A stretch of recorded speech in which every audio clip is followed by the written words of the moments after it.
magsalita ng kalis. Wala lang kita, walang kusisa. Pero yung si Tatay Digo, tinit lang, how much more pa tayo mga karaniwang tao? Naiisip nyo ba yun? How much more pa tayo mga maliliit? Sana naiisip nyo yun, ang tao bayan ang lakas. Wala sa gobyerno, ang tao bayan ang pinakamalakas dito, tandaan yan. Pero kailangan kapit-bisig, wag matakot at wag matuwag. Hindi kailangan natatakot. Kailangan prinsipyo ang number 1 sa buhay natin. Ano pa silbi natin kung tayo naging Pilipino? Tayo mga duwag tindahan. Diba? Hindi ako dito para magpasikat, magpaganda. Hindi. Wala sa akin yan. Ang gusto ko, magsalita sa alam kong tama at yung inaapi ba? Sino ba ang inaapi? Diba tayo? Eh, si Tatay Digo. Sorry. Malapata rin si Tatay Digo. Puta. Wala ko na nakakagalit ang bansa. Sabotage ka, mga ipokrita. Tanggapin nyo, nagtanong kayo. Walang hiya kayo. Ang tibay nyo, magpakatao kayo. Gusto nyo dyan mamuno. Lumabas kayo, hindi puro kayo ipokrito. Hindi kayo ang tunay na pamumuno. Ang tunay na pamumuno para sa bayan. Para sa pagmamalasakit at pagmamahal. Sino yung nangangailangan? Kaya mas tulungan mo. Yan ang tunay na puno.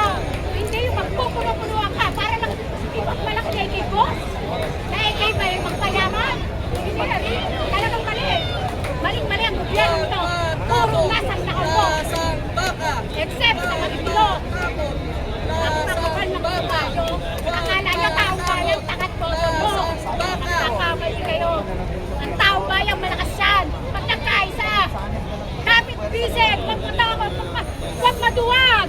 Pilipino tayo, kailangan ipaglaban ng tama. Sige, Pilipino natin yan. Nagpapagod na kayo.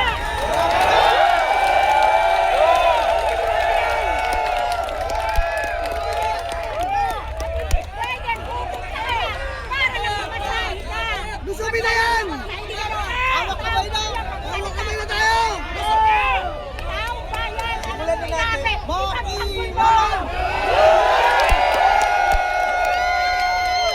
Makiwan! Tama! Sugat! Sugat! Sugat! Sugat! Sugat! Nakatakot! Kailangan lumaban sa alam ang karapatan mo! Tama! Sugat! Sugat! Sugat! Sugat! Sino bang kailangan imulog? Yung walang iya! Yan!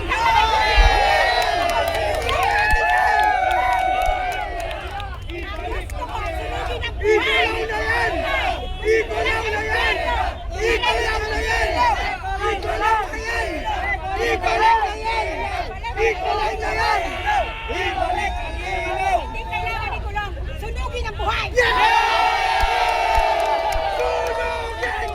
Sunugin! Sunugin! Sunugin! Sunugin! Sunugin! Tama yung ginagawa nila sa taong bayan! Tama! Tama! Lusabi! Okay! Sunugin na natin yan! Wala po isa.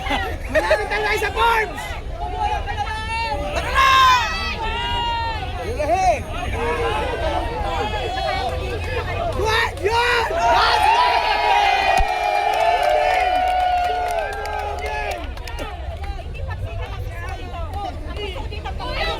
Magkaisa tayo! Magkaisa!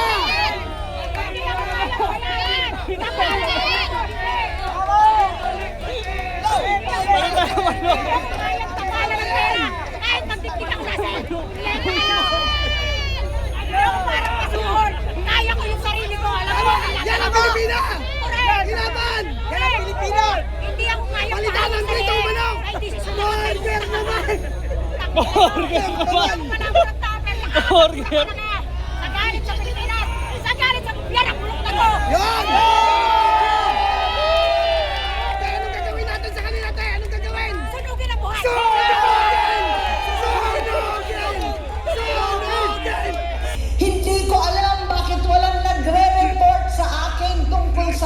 kampanya. Sa totoo lang, masakit mang aminin, nung dinidisqualify na siya, halos papaboran ko na sana dahil may nagsumbong sa akin mula sa kanyang campaign team na gumagamit na naman siya. Right? So ngayon, silipin po muna natin yung sinabi kaganapan sa Quirino Grandstand. Okay? Ready na ba kayo?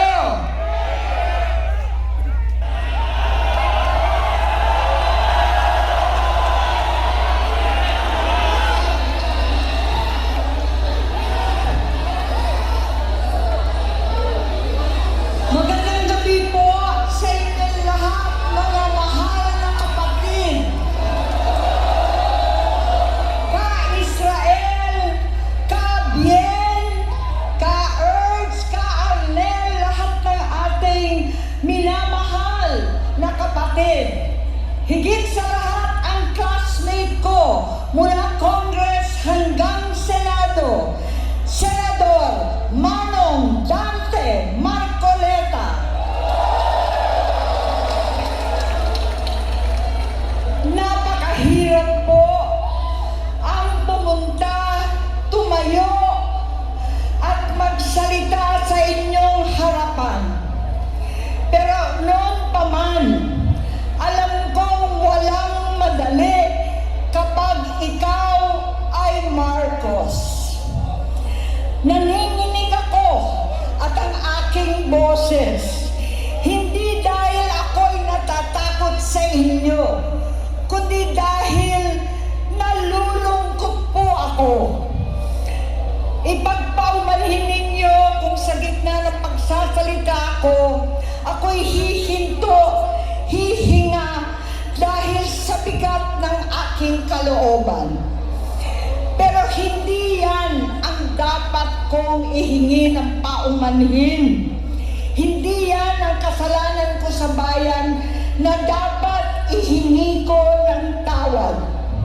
Narito po ako dahil sa tawag ng Iglesia ni Cristo para sa transparency, accountability at hustisya.